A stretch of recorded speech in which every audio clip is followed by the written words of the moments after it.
Félix, la nueva constitución que será impuesta en 2025 por los Ortega Murillo establece un modelo de dictadura familiar a través de la copresidencia que no tiene ningún precedente en la historia de América Latina. ¿Qué implicaciones tiene para la región elevar a rango constitucional esta dictadura familiar que la misma OEA ahora califica como una dictadura matrimonial? Esto es la consolidación por vía de una reforma constitucional totalmente arbitraria, porque este tipo de reformas requeriría como mínimo de una constituyente, pero es simplemente la formalización de la destrucción de los pocos vestigios de Estado de Derecho que quedaban. Prácticamente el Estado de Nicaragua se convierte en quizás lo que más podríamos encontrar desde el punto de vista del gobierno comparado en un sultanato, e implicaría una ruptura del modelo democrático que establece la Carta de la OEA, el Pacto de Tegucigalpa también hace referencias al modelo democrático. Lamentablemente no espero por comportamientos previos que en el SICA hubiera una reacción contundente, pero en un Estado de Derecho, en un marco centroamericano de respeto a las normas democráticas interamericanas, esto sería una expulsión inmediata de Nicaragua del SICA. En la primera administración del presidente Trump se incluía a Nicaragua como parte de la troika de las dictaduras con Cuba y Venezuela, con las que Nicaragua tiene una alianza política.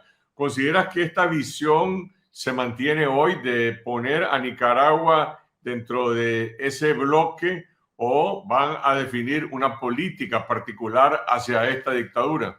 Sí, definitivamente, Carlos, así es. Creo que la nueva administración en Estados Unidos mantendrá esa posición.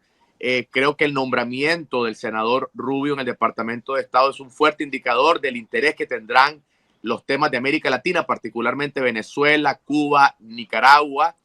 No obstante, creo que es importante no colocar excesivas esperanzas en que la presión va a venir de forma automática desde afuera. Son muchos otros factores y creo que el factor más relevante es el factor geopolítico. Ortega está apostando absolutamente todo a ser parte del bloque presidido por China, a ser parte del bloque antioccidental al que pertenece Rusia, Irán, Corea del Norte. Recordemos que en los años 80 la apuesta fue hacia el bloque soviético y fue como la historia lo ha indicado, una pésima apuesta. Entonces, en gran parte, las consecuencias que tendrá el régimen dependerán de cómo se acomoden las fichas del ajedrez geopolítico. ¿Permitirá a Estados Unidos una mayor consolidación de la presencia china en Centroamérica a través de Nicaragua, una base de espionaje rusa como la que existe en Managua, etcétera? Es una pregunta que tendrá que responderse pronto.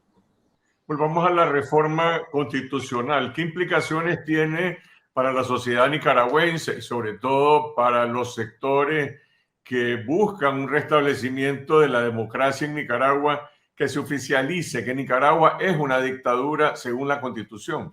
Tiene efectos gravísimos en varios niveles. El efecto inmediato más lamentable, aunque no se sienta al día siguiente, pero es un efecto cotidiano, es prácticamente el cambio del modelo total de Estado y las implicaciones que ese cambio de modelo tendrá en las relaciones comerciales de Nicaragua. Es decir, las empresas, por ejemplo, que están en Nicaragua en el marco del Tratado de Libre Comercio con Estados Unidos, el CAFTA, la inversión extranjera que todavía estaba en Nicaragua, tendrá que pensar radicalmente y a profundidad si quieren permanecer en el país. La conectividad de Nicaragua con el resto del mundo está en cuestionamiento. Las pocas garantías que existían todavía en Nicaragua para cierta movilidad social en el país está en cuestionamiento. Y la formalización de los paramilitares como policías voluntarios, la formalización de la dictadura matrimonial controlando los poderes del Estado, prácticamente saca de la ecuación cualquier posibilidad de una transición democrática y pacífica negociada. El régimen ha explicitado de manera muy directa su radicalización y esto genera no solamente un impacto en las instituciones a nivel macro, sino en la vida cotidiana de los nicaragüenses. Es muy importante el impacto que esto tiene para las comunidades originarias de la costa Caribe, donde se destruye completamente el sistema de autonomía también y tiene una implicación para cientos de miles de nicaragüenses que también ven el sistema de autonomía completamente desbaratado. Vos decías que no debe de ponerse altas expectativas solamente en la presión externa, pero con esta imposición de un marco dictatorial definitivo en Nicaragua, ¿qué alternativas tiene la sociedad? ¿Qué alternativas tiene la oposición? ¿Pueden los Ortega Murillo imponer una dinastía porque así lo establece la Constitución, o esto va a generar más inestabilidad política? Este tipo de reforma demuestra o desnuda la realidad de una dictadura paranoica, una dictadura que se sienta segura de su control de las instituciones. No tendría que recurrir a esta modalidad tan extrema de cambio constitucional. Entonces yo creo que hay que leer entre líneas en esta reforma un profundo temor a la incapacidad que tiene en este momento la pareja presidencial de asegurar la transición.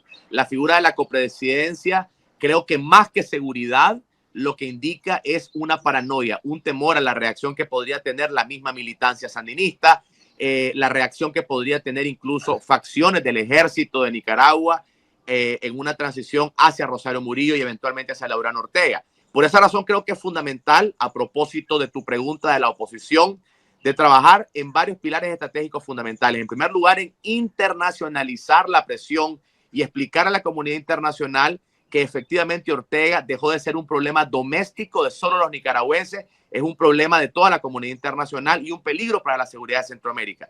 En segundo lugar, tratar de reconstruir las redes de resistencia dentro del país. Sé que eso es complejo, pero es fundamental. En tercer lugar, la oposición debemos, me incluyo como parte de este esfuerzo, generar una capacidad de alternativa democrática, de contrapoder. Si no se logra una plena unidad, que es logísticamente complicado, al menos una estructura que pueda ser una muestra de clara alternancia en el poder.